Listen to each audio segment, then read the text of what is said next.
This is going to be the second and final installment of the Mr. Burling Did Nothing Wrong series or two-parter, where I'll be exposing who's really to blame or the people that are to blame for Eva's death. However, before we start this video, since I am a greedy capitalist like Mr. Burling, I've opened a merch shop at ebikproductions.com, or use the link in the description if that doesn't work. You can buy hoodies and t-shirts that include the designs with the channel logo, Penrise Penultimate, Black Thanos, and Slipmas Endgame. If you use the promo code Penultimate1619 at checkout, you can get 15% off of your order. It's only available for a limited time, just a week after this video comes out, so order quick if you don't like having money.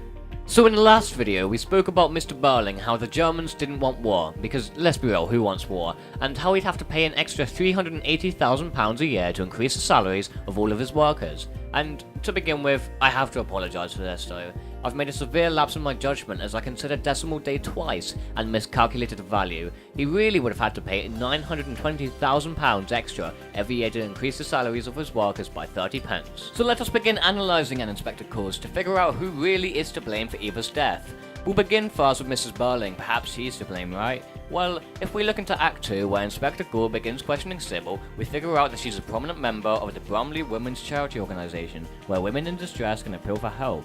To begin with, we learn that Eva had gone under the name Mrs. Burling. First of all, not only is that identity fraud as she pretended to be married, but identity theft as she stole the name Mrs. Burling. The sentence for such a crime can land a mandatory minimum sentence of 2 years imprisonment or by imprisonment for 5 years if it relates to a terrorism offence. So this really isn't helping Eva's case, and it's natural for Mrs. Burling to prejudice against her because she stole her name. She had lied about having a husband who deserted her, and even if she was pregnant, that is no excuse to lie to the only people that can help you. They are there to help you. Of course, she didn't want to drop the name of the person that got her pregnant in the first place, because who would report a rape case to the police? That'd be ridiculous. But she shouldn't have said that she was married, because she wasn't.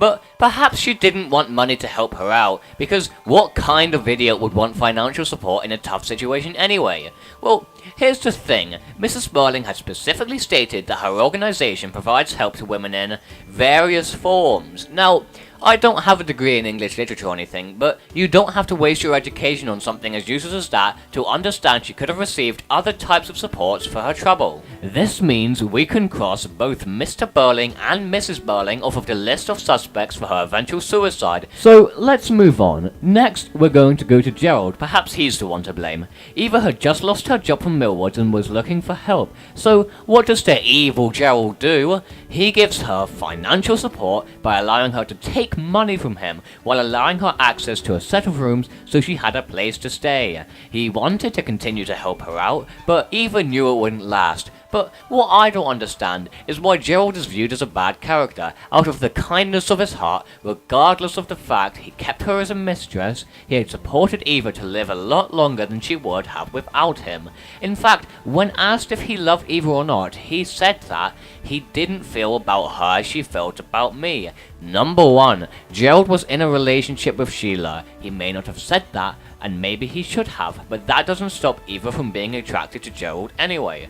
Number 2, that situation is completely unrelated to Gerald and Eva, and shouldn't be used to treat Gerald as a villain.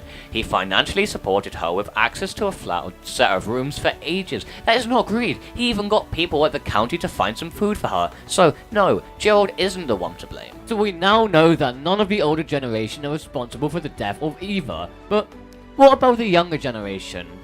There's Eric and Sheila, the impressionable ones, or so we're told.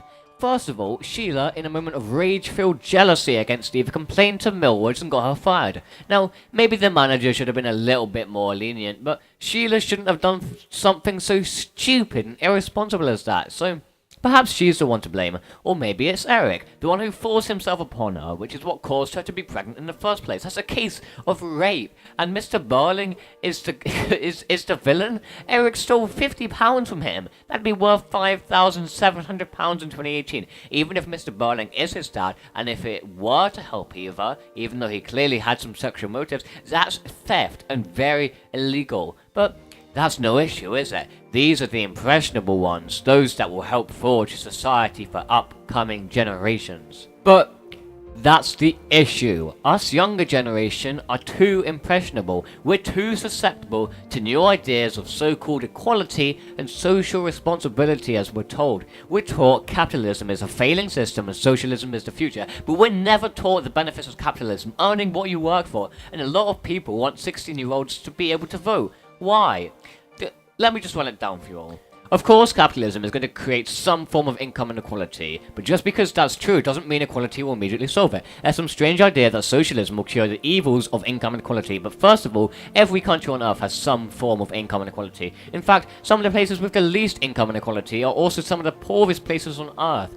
There are places where everyone is destitute. If you go over to some countries in Africa or Asia, everyone is poor, and there is no income equality. These are terrible places to live because there is income inequality. There's total income inequality. Even poor people in the UK and USA are considered rich by global standards. There's also this idea that people who are poor can never be rich, and people who are rich can never be poor. This is simply not true. The people in the 1% income bracket of 1996, the actual people in there, not just the bracket itself, had lost 26% of their income by 2005 because rich people don't always stay rich. People move in and out of income percentiles. Even if you're born in the 1%, odds are you're going to regress to the mean. As a study on the University of Michigan showed that most people who are in the working class in the bottom 20% of income in 1975 were also in the top 40% at some time in 1991. Only 5% of those in the bottom quintile were still there by 1991, and 29% of them were now in the very top quintile. People in the working class don't have less opportunities than people in higher classes. We live in a society of free healthcare and free education. You have millions of opportunities wherever you're born, unless you're living in a third world country. Socialism is forced altruism, which instead of allowing the poor to be punished or inferior, it's forcing the rich to give up all of their hard work and money to those who don't deserve it. Socialism doesn't work and never has.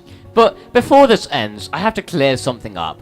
Priestley, he doesn't even know what socialism is. Yes, we're all members of one body. We all live on Earth, but that doesn't mean we should be responsible for each other. Individual responsibility promotes people to work hard and live independently without leeching off of the rich. I'm not saying that you can't be responsible for other people, because that's a choice for you to give to the poor. That's what social responsibility is, willingly giving to the poor to help them out. I don't have an issue with that. But socialism is when the government forces you to help out the poor, and if that happens, do you know what will come next? Those rich people will shut down their businesses and leave the country. Then you'll have to force the middle class to give even more to the poor, and then those middle class will leave the country, until you're left with a society of poverty, where those who still live there are forced to live a life of pain due to your fantasy land of equality. So, to wrap it up, Eva is mainly to blame. If she had worked harder and hadn't asked for a pay raise after being on holiday, she wouldn't have gotten fired. She could have gotten a pay raise if she'd earned that raise, and